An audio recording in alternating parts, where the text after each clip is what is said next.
Namaskar and welcome to Sansad Television. I am Vishal Dahiya and you're watching our show Perspective, where we bring you detailed analysis of key national and international issues. Today we're going to talk about India's biotech sector. Now, Prime Minister Narendra Modi inaugurated the Biotech Startup Expo 2022 in the national capital on Thursday. Addressing the two-day event, Prime Minister Modi said India's bioeconomy has grown 8 times in the last 8 years and we are not too far from reaching the league of top 10 countries in biotech's global ecosystem.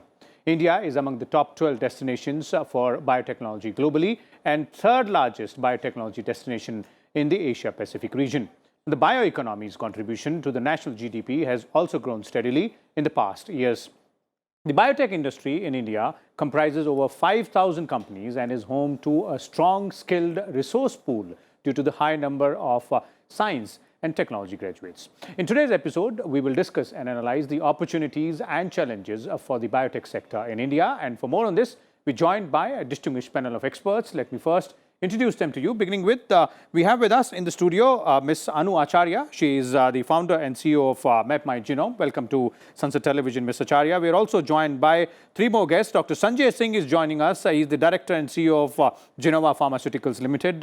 And Dr. Manish Dewan, head of the strategic partnership and entrepreneurship at BIRAC with the Department of Biotechnology, is also with us. So is Dr. Raman Gangakhedkar. He is Dr. C.G. Pandit, National Chair at ICMR. Welcome, all of you gentlemen as well. I'll begin with you, Dr. Dewan. Since this expo is being organized by BIRAC and DBT, we would first like to understand a bit more about the biotech sector in India. Where do we stand and what is the potential that we have? Then we'll talk about the opportunities and the challenges as well, of course. The biotechnology is a cross-disciplinary sciences and it interjects lives at multiple points. Healthcare is one obvious area. It includes therapeutics, wellness, diagnostics, prevention. Then there you have industrial biotechnology that is linked with production, cleaner technologies for large-scale production, fermentation, waste-to-value sanitation. And thirdly, the agricultural sciences, agri-tech, and that also includes poultry, sericulture, and expanded animal husbandry area. Together with this, it has direct impact on the environmental sciences too, the carbon footprint. So that's the ensemble of biotechnology that covers and touches lives at various aspects. Presently, the Indian bioeconomy has hit $80.1 billion in 2021. Okay. And that has increased even in COVID years by more than 10%, where other sectors actually saw either a reduced growth or a much strengthened growth. But biotechnology sectors actually grew by 14% compound annual growth rate. It is expected to reach $250 billion by 2025. If you look at the composite picture, there are a couple of things. One is the manufacturing sector. While we are producing in the Indian industrial setting, there is large headroom that we grow and upsize the manufacturing capacity by about 60 to 70%. Okay. To reach to a global position where we can attain a leadership position, and that would have a direct impact on export-import equilibrium. At present, for example, we import almost like 70 to 80% of our medical devices requirements from outside India. Okay. COVID presented an environment where we could create our own indigenized diagnostics, RT-PCR kits. Now we have 1,800 registered diagnostic kits in India. Okay. COVID vaccine is an evident example where we could innovate, manufacture, deploy, and impact healthcare at a very, very large scale. And that also helped India to save lots of import costs on the healthcare sector. Indeed. That has been a period which has seen a lot of growth in this particular sector. You're right there, Dr. Dewan. Let's also understand it from the industry's point of view, because all this has been possible because of various entrepreneurs coming forward and putting their best foot forward, making that contribution, and the existing industry as well. Dr. Sanjay Singh, I'd like to bring you in here first to understand the industry's point of view in terms of the place where we stand in the biotech sector and the potential which we have. Thank you, Vishalji. So today we are at a point where, in true sense, the life sciences has demonstrated its ability that how it could protect us from such a big devastation that's happening to COVID. So a new life, a new thought process has gone into it, because healthcare is a very, very important part of the living system. And I say in a bigger word that the way economy grows, the health system grows along with it, because health is wealth. Now, we have two different type of pharmaceutical or biotechnology industry. One is our generic base, and second is the biotechnology, which was working mostly on the biosimilar, but it is walking away from biosimilar and putting its effort into the innovative technology. Mm-hmm. Like we tried a couple of things, and many people are coming. So what is the most important? We have developed our capacity. Most of the needs we can produce, we can export. This is one thing, but the innovative side is emerging, just like gene and cell therapy. It is a huge new vertical which is emerging, and we are venturing into it. This has a huge potential because this is much more personalized care, much more personalized vaccine, much more personalized identification for what kind of cancer is there, what kind of treatments should have been given. So overall, I see a huge impact is going to happen, because availability, why biotechnology is quite different as compared to other countries. For example, as compared to fully developed just like US, India has a great place because we have three components available. One is our trained and skilled manpower, which DBT is for a long time. Indeed. The second is industry, and third is going for future. So those technologies are emerging, and I feel it is one of the sunrise industry going to come. Okay. Indeed, the emerging technologies is the key focus area there. Mr. Acharya, I'd like to bring you in here, and we would like to understand, this entire concept from the perspective of new ventures as well. People like you who took this opportunity and moved ahead in this particular sector. The question is, what prompted people like you or yourself to do this? Move to a biotech sector, come up with a startup or a company or a new idea. And now that you're here, where do you think we're heading in terms of the entire biotech sector in India? Sure. Thank you. Thank you very much, first of all. And I think one is that I've not created one, I've created two companies in the genomic space. And we've been at it for 22 years now. And I think one thing that I'm seeing in terms of the change is that clearly I think we have started to see a much more robust ecosystem around that. And I think one of the key enablers in that ecosystem has been BIRAC, right? And that happened about 10 years ago. So I think 10 years ago, there was a real need. I think you could even meet a lot of entrepreneurs who had ideas but couldn't get the first round of funding because it seemed to be very, very risky. Mm-hmm. And India was not really equated as being somebody that you could do deep science in, right? I mean, a lot of our good scientists were going abroad and all of that. So I think one good thing that has happened over the last 10 years especially has been that with the induction of BIRAC, I think so many startups got a first phase of life, right? I mean, that initial lease of life that they got from there, I think has really allowed many, many more startups to come up, right? Okay. So one was that. The second question you asked me was, why did I do something like this? I graduated from IIT in physics. I was not in the genomics world. But clearly, I think I could see that I was in the US. I could see that this was genomics world was something that was transforming everything that we were doing around us. And I think initially I got in because I thought it was interesting and it was something that I was curious about. But the second company I started was more from understanding the needs from an Indian perspective, that there is a need for being able to create data in this space. There's a need for being able to do something for the average Indian consumer, because I think Dr. Sanjay also mentioned about prevention, right? Mm-hmm. Mentioned about how do we focus towards personalized medicine. And that's only possible when you have a data bank. Not only the data, I think you also have to use it in the right way, right? So for instance, we have a product called Genome Patri, and we use it for early prevention. And it was, we basically made it such that you can, send it out to anybody and you're able to do that. You can personalize that care. So I think what we are seeing now is that if I look today, and you should have come there today, I think it was bustling with energy. I think there were so many different startups, some from the medical devices area, some who were coming from the diagnostic space.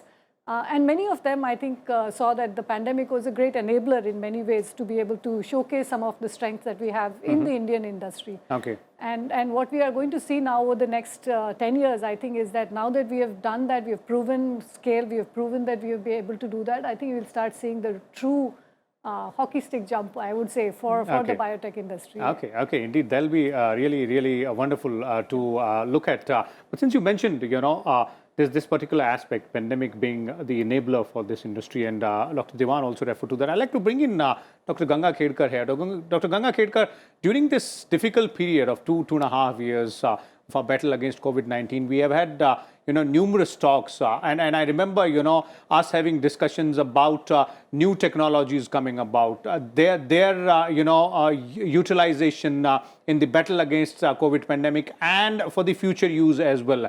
Now that we look back, these 2 years, as the other panelists are pointing out, has really been an enabler for this industry. Absolutely.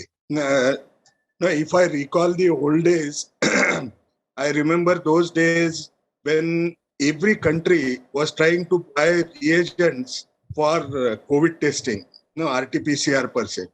If I was to tell the truth, even RT-PCR machines, there were only 35 RT-PCR machines that were available in the first month of COVID itself. Which essentially means that we had to do a lot in order to ensure that our response matches well. So we use that lockdown period to try and talk to the industry, try to produce different kinds of diagnostic tests, different types, especially one which worked well was RT-PCR. You find that today you have large number of manufacturers. I think more than 250 manufacturers.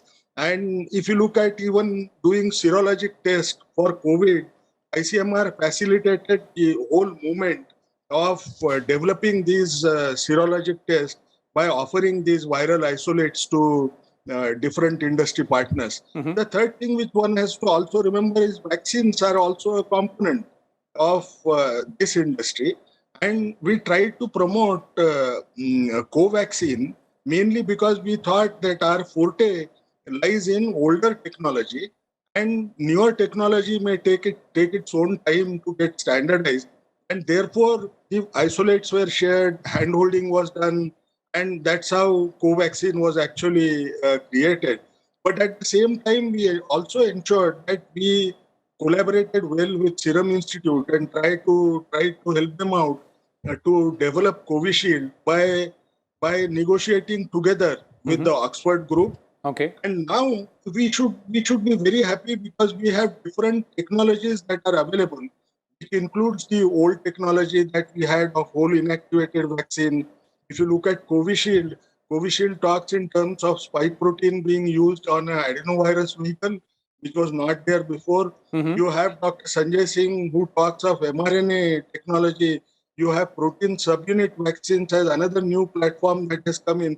So we have used this opportunity of COVID very well in terms of bringing in the technology capacity to fight against any emerging infection that may come in future. Okay. So we have built the capacity during this particular period. We have, utilized our resources, our talent pool as well, and we are at the cusp of that hockey jump, as Ms. Acharya was pointing out. Let's also look at, the challenges which lie ahead, because with the changing technology, with the changing needs as well, just like any other sector, any other industry, this sector would also have a lot of challenges. I'll begin with you, Dr. Singh. What challenges do you see ahead when we are moving forward on this path? The growth is phenomenal. The opportunities are very much there, and there is a lot of scope also. But what kind of challenges do you believe which we might encounter along the way, and perhaps ways to tackle those challenges as well? So I consider at present that this is a kind of war-like situation which we have fought for 2 years. But what is going forward? Could we do better than what we have done? Because there are couple of challenges were there. The first was that do we have enough raw material?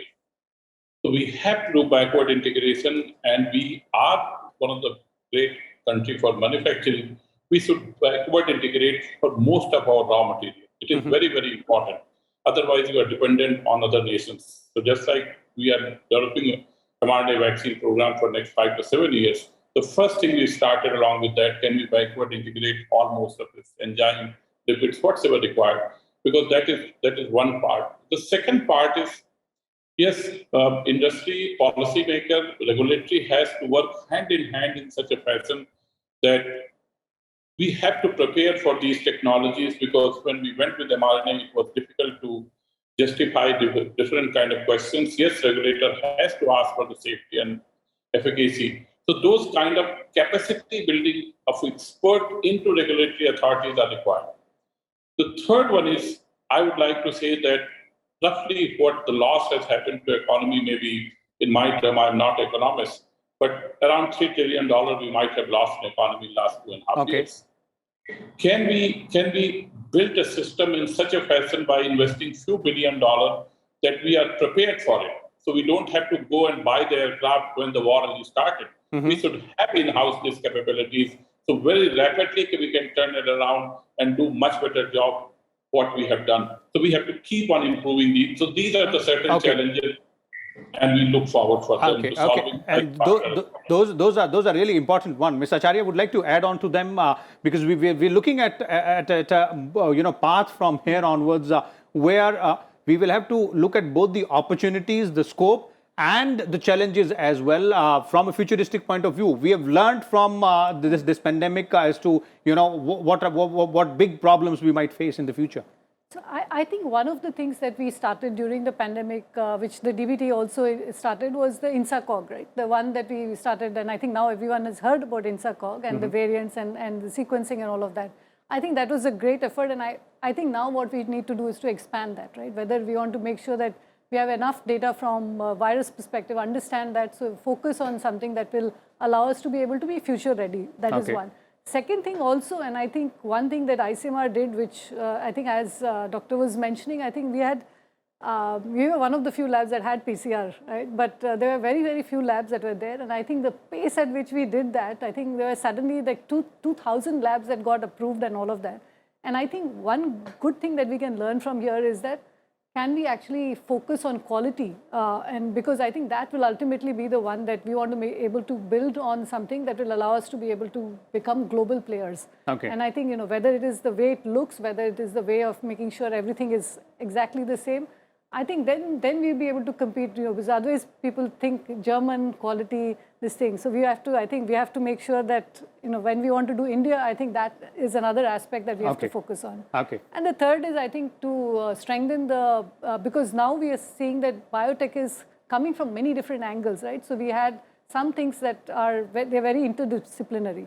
So from a regulatory standpoint, I think another place where now we've figured out that all the challenges that were there during the pandemic, I think it's a great time to be able to look at policy and make that stronger so that we are able to be future ready. So those would be the three things I would think of. So raw materials, building capacity at the regulator level and at organizations like INSACOG, and as Dr. Sanjay Singh was pointing out, various aspects. Let me bring in Dr. Diwan here. Dr. Diwan, your organization is sort of a bridge or a link between the industry and the policymakers as well. So when we're talking about these challenges, coming in from the industry representatives themselves, how are we, moving forward to tackle these challenges? See, I think India has now demonstrated with various examples that at times, when time comes, it can deliver. And COVID has kind of brought in that unique opportunity. Now that we have demonstrated with innovative solutions, this would nucleate and attract attention, infusion of funds, alignment of policies and framework to handle the development of biotechnology, innovative products and technology much faster and in a more processed manner. So these challenges are today, these are challenges, but elsewhere in the developed countries, where the ecosystem has more matured, these are not challenges. So these are processes which are already inherent and taken into the stride. So I think we are moving into that side where we have already demonstrated now. Now the world is also looking India as an innovation hub. And that is how we are saying that we can make for India and for the world using these innovative solutions. So in order to fast forward our journey and not take decades of development time, which we have seen elsewhere, the best practices needs to be adopted. More funding infusion, particularly this being the biotech sector, that needs to be attracted. And that includes Series B, Series C funding, which is today evidently not there. So our innovative solutions are actually flipping over to outside India to seek that investment. So I think that's one of the major challenges with time as we evolve. We need to address and take care of. Okay, indeed. Dr. Ganga Khedkar, final quick concluding comments from you in terms of the way you see future prospects for India's biotech sector. No, they are immense. There is no doubt on that issue that we have a great future ahead. But when you want to think about it, there are a few things which we have to understand. Today, by 2030, you have many diseases which have disease elimination targets. Now, if you look at classical things, like you want to manage those infections, you need to plan well ahead. Because if you're only looking at only handling a pandemic, COVID as an example, what it actually tells us is one limitation that we had. We did not have rapid vaccine development platforms, neither rapid drug development platforms. And naturally, we took our own time to actually produce, even if you include diagnostics per se. I think it is time we have to invest, we have to have a good industry academia dialogue as to how to move about ensuring that we go for a timely delivery per se. And at the same time, perhaps one of the challenges that you will always face is the regulatory challenges. When you think of selling it into the Western market, the developed countries market, perhaps they don't think that a product that has undergone any kind of a trial and approval process through DCGI perhaps also needs a relook. That's the way they think. But I think it is time we need to raise our regulatory standards. And the last thing which I would say, even for mRNA technology, which came into vogue, very recently, the actual investment into the base. Investment into basic research is a crucial thing, and I'm sure with the development in terms of economic development that is occurring in India and the thought process that India has to lead in every sphere of health, perhaps we will be able to see that it bears fruits over a period of time. Indeed, that is an apt sum up there, Dr. Ganga Khedkar. Thank you so much, Dr. Manish Diwan, Dr. Sanjay Singh and Ms. Anu Acharya as well for sharing your views and insight. As our experts were pointing out, clearly we have shown to ourselves and to the world our capability in terms of the biotechnology sector. We've learned a lot during the difficult period of battle against the COVID pandemic, and the sector has grown well during this period as well. There are a lot of opportunities and a lot of scope as well, as our panelists were pointing out, but so are the challenges. And we are hopeful that those challenges will be tackled and the growth will be phenomenal in biotech sector as far as India is concerned. We'll come back again with a different topic. Till then, keep watching Sansad Television. Thank you.